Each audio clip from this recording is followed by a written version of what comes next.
Welcome, folks. This is the Social Media Connection at SMC, and today's segment focuses on sports, in particular, NBA basketball. And today, we welcome our main caller, Rasta Shaggy. Hi, I'm Rasta Shaggy, Director of Social Media for the LA Lakers. Armed with Twitter and Facebook followers from throughout the now well-developed human world and the emerging online canine world. I and my team have built an army of 300,000 Twitter followers for the upcoming NBA basketball championship. We're revolutionizing the way NBA teams approach social media. Yeah, Rasta baby, I know what you mean. Social media is today about adding a more informal and accessible human element. It's about personality, baby.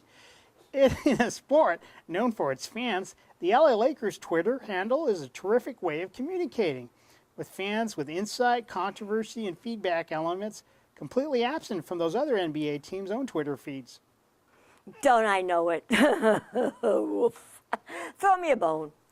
Dog Wolf, you know what I'm talking about. I was inspired in part by the LA King. You know, the King. Well, they have a guy named Pat Donahue. He's LA King's digital media coordinator, and dog does he know how to build a loyal audience. Case in point, the Kings had 90,000 new Twitter followers during their 2012 playoff run. That's 230% increase over their prior year. Woof, woof. I look to Donahue as something of a role model and as a great example of how to do social media right. I'm sure your listeners could learn a lot from his tweets and Facebook posts. Hook up, woof woof. Okay, Rasta, so tell me, what's really the key to your success? More specifically, how did you find the voice for your social media accounts? Was it a conscious decision or did it happen organically? Well, for the LA Lakers, it was definitely a conscious decision on our part. I've always felt that fans would engage with a more authentic social media personality that didn't sound like corporate identity. Me, being Rasta Shaggy and all, well, that's way beyond the cat's meow, so to speak. Woof, woof. Oh, and in the world of Los Angeles NBA basketball, where you can take a more fan-based approach, pretty easy.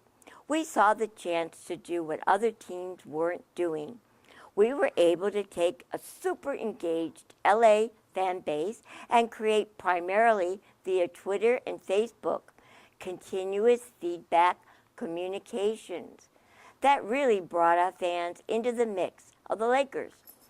That team and the players and coaches' day-to-day personal lives and their personality. Really, really interesting, Rasta. Now let me ask you another question. Do you provide social media training to your players or the public-facing staff of the LA Lakers? Our communication group definitely talks to the players about the do's and don'ts of social media. But beyond that, we don't have a strict guideline. If a player shows an interest in creating a public profile in social media, we certainly give them all the tools to succeed, whether that's getting them to verify or walking them through the best practices. But we've never encouraged a player who wasn't interested in being out there to create an account. One thing we strive for in our social media team and what we tell our players and public staff is to be completely and totally authentic. Very good, very good. Thanks, Rasta.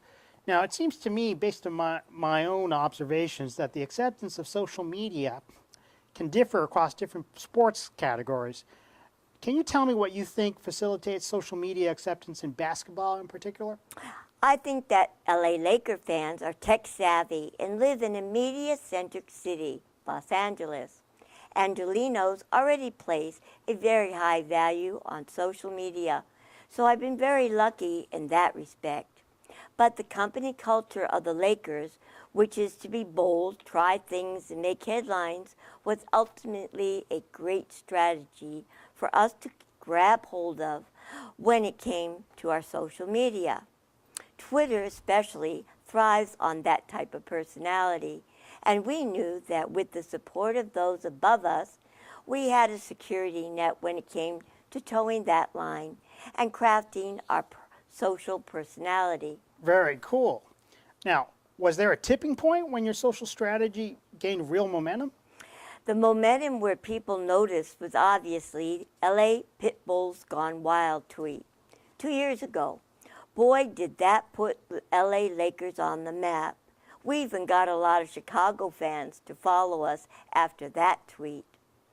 We have been striking a different tone with our account since the beginning of 2010 and 11 season. We could say that Twitter came to the perfect time with us.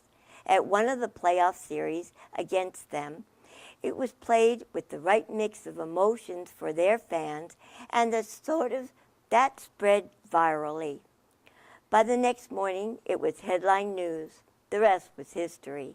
Ah, yeah, the famous LA Lakers Pitbull's Gone Wild tweet. I totally remember that. And the Chicago fans really reacted to that one. Yeah, social media has revolutionized the way I can communicate with current and future clients. It means I'm able to spread the word about Laker players and game super fast, almost in a broadcast manner. This has opened the possibilities for me to be found by people that I may not usually meet. Social media has also connected me with colleagues from around the world. This has created a great base for collaboration and solving problems. Very, very interesting, Rasta. Now, let me ask you one other question. Why do you call yourself a social media enthusiast? I choose to call myself a social media enthusiast because I don't feel calling myself a social media expert would be appropriate. My knowledge on the subject is vast, but I'm just beginning to tap into the possibilities of social media. Really? You consider yourself as still learning? Okay, that's interesting. How long have you used social media in your career? I've been using social media for about 8 years now, but only more seriously in the last 3 years. I use Facebook, Twitter, and YouTube primarily, but I'm now using Instagram and Google Plus a lot more. I'm even dabbling with Blogger and Viddler these days, especially over the last year. Currently, Twitter and Facebook has been the most effective and productive for me, mainly due to their large platform and the number of users. Very impressive, Rasta. So, are there any social media plans for 2013 that you can tell our listeners about that you're particularly excited about? Well, social media is a constantly shifting market, and that's actually a lot of fun for us, since we love to try new things and use this space as a place to experiment with our fans. We don't always hit a home run, but we learn more from our mistakes anyway. We keep an eye out on what social media our fans are using and look for the best ways to engage with them in that space. It's definitely not a place where one size fits all. You constantly have to reinvent yourself because these sites are always reinventing themselves, be it their news feed, algorithms, or introducing new products. Okay. So, to wrap up then, since we're almost out of time, what else would you like our social media connection audience to know about regarding Facebook and other social media platforms? Well, some networks require a large amount of investment to be successful. Creating a new Facebook page from scratch requires time investment in order to have it show dividends when it comes to referring traffic. You may be able to have more success on other platforms with slower flow of content. Instagram, for instance, easily publishes to other platforms, and the level of effort for maintaining a feed is low. since you can post to it every day or every few days. You can realize social success with Twitter, though concentrated bursts of activity. There are also free and free medium tools like Hootsuite and DLVR IT, Buffer, TweetDeck, Twitter Feed, and Commune.